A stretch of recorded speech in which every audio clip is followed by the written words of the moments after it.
What's up, everybody? Jed Johnson here from dieselcrew.com, and this is video number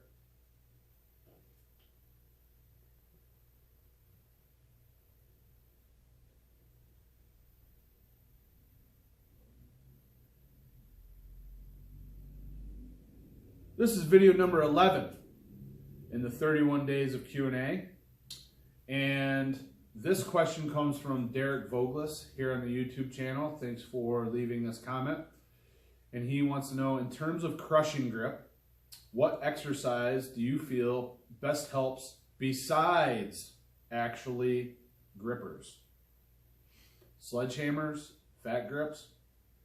I feel like I've touched on this before, but it might have been a while, so I'm going to go ahead and touch on it again because I know that there's a lot of people that watch my channel that are interested in gripper training. And I got to tell you, man, I'm pretty hard-headed about this. I think grippers beget grippers. Just like pull-ups beget pull-ups. You know, you don't want to be doing rows if you're trying to bring up your pull-ups. You want to be doing pull-ups. So if you're trying to bring up your grippers, you need to be training grippers. And, you know, frankly, most people that I see training grippers, they would be better off getting my Crush DVD so they can actually fix their form, because most people's gripper form is really bad.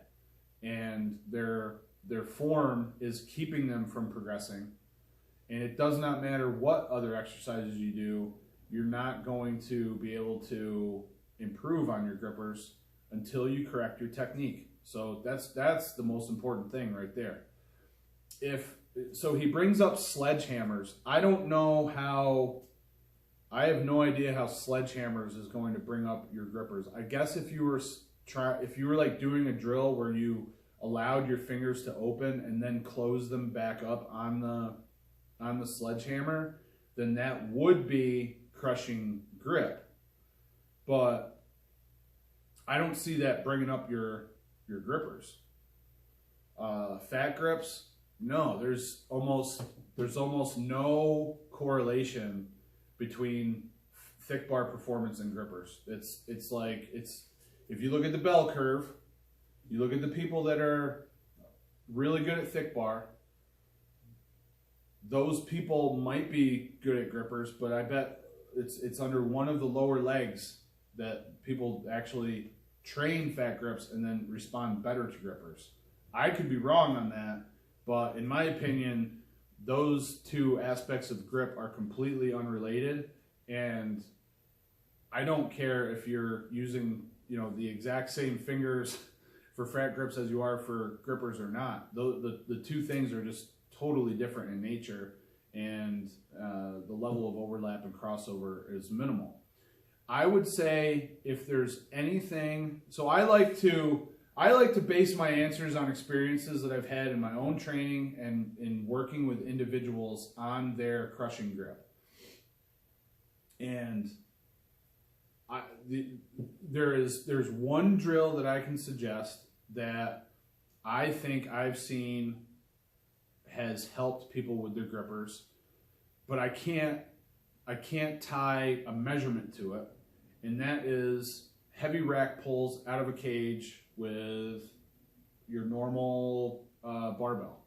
So like double overhand holds is basically the only thing that is not a gripper drill that I do with my clients.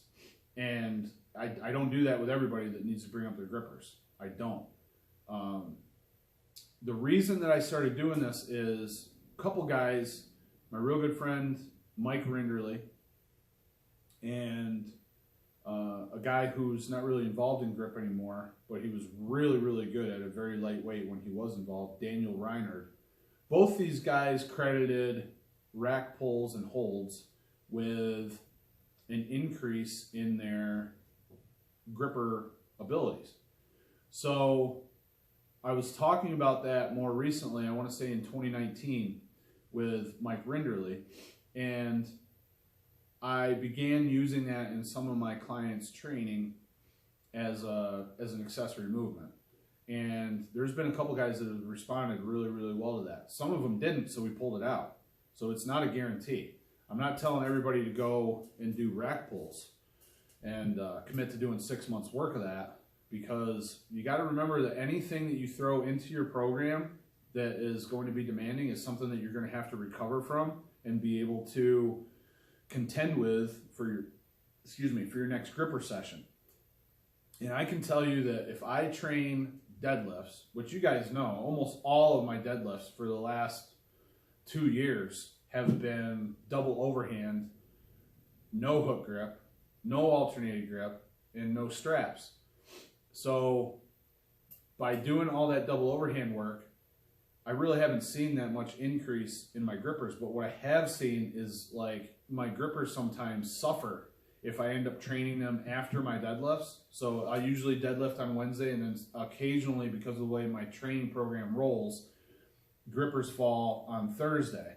And those days are really tough. And I've got notes written in my notebook that, like, this shit ain't gonna go the way that it's supposed to because I just did deadlifts the day before. So if you're going to try this, then you need to space it out enough so that you can recover from it. Naturally, if anybody needs help with their grip programming, that is a service that I do all the time. So it's probably like a quarter of my business now. So if anybody's interested in that, then hit me up, because I can set you up with a really good program and help you figure all these variables out. But no, sledge, no. Fat grips, no. Guillotine gripper machine, no. There's one guy that I can point to that is consistently using a guillotine grip machine in his programming, and that's Derek Palmieri, and he seems to be having some good results with it. But I can't think of a single person in all the years that I've been involved in this that has credited, and Derek hasn't really credited that I've seen as being, a big booster in his crush strength. If anything, he's put more emphasis on the fact that my cadence-based training program and my crush DVD helped him more with this program. He just happens to be the only person I've seen consistently doing guillotine grip machine work in his programming. But I've never heard anybody else say, yeah, that grip machine, man, that really helped me out. I know a lot of people that have bought grip machines. I know a lot of people that have bought secret weapons and things like that, but I don't know anybody that's said, yeah, I ended up closing my gold gripper after I got this. There's been a lot more people that have talked about getting hurt after they got this, rather than, the benefits that they're bragging about from implementing gripper machines. Even adjustable grippers where the springs slide up and down. I think you're better off just training with torsion spring grippers, the ones with 2 handles and then a twisted spring in between the handles, and get better at developing strength and technique on those grippers. So that's the way I see it, guys. Don't know if you agree. Feel free to leave a comment below and let me know what your thoughts are. And be sure to give the video one of these, and all the best in your training.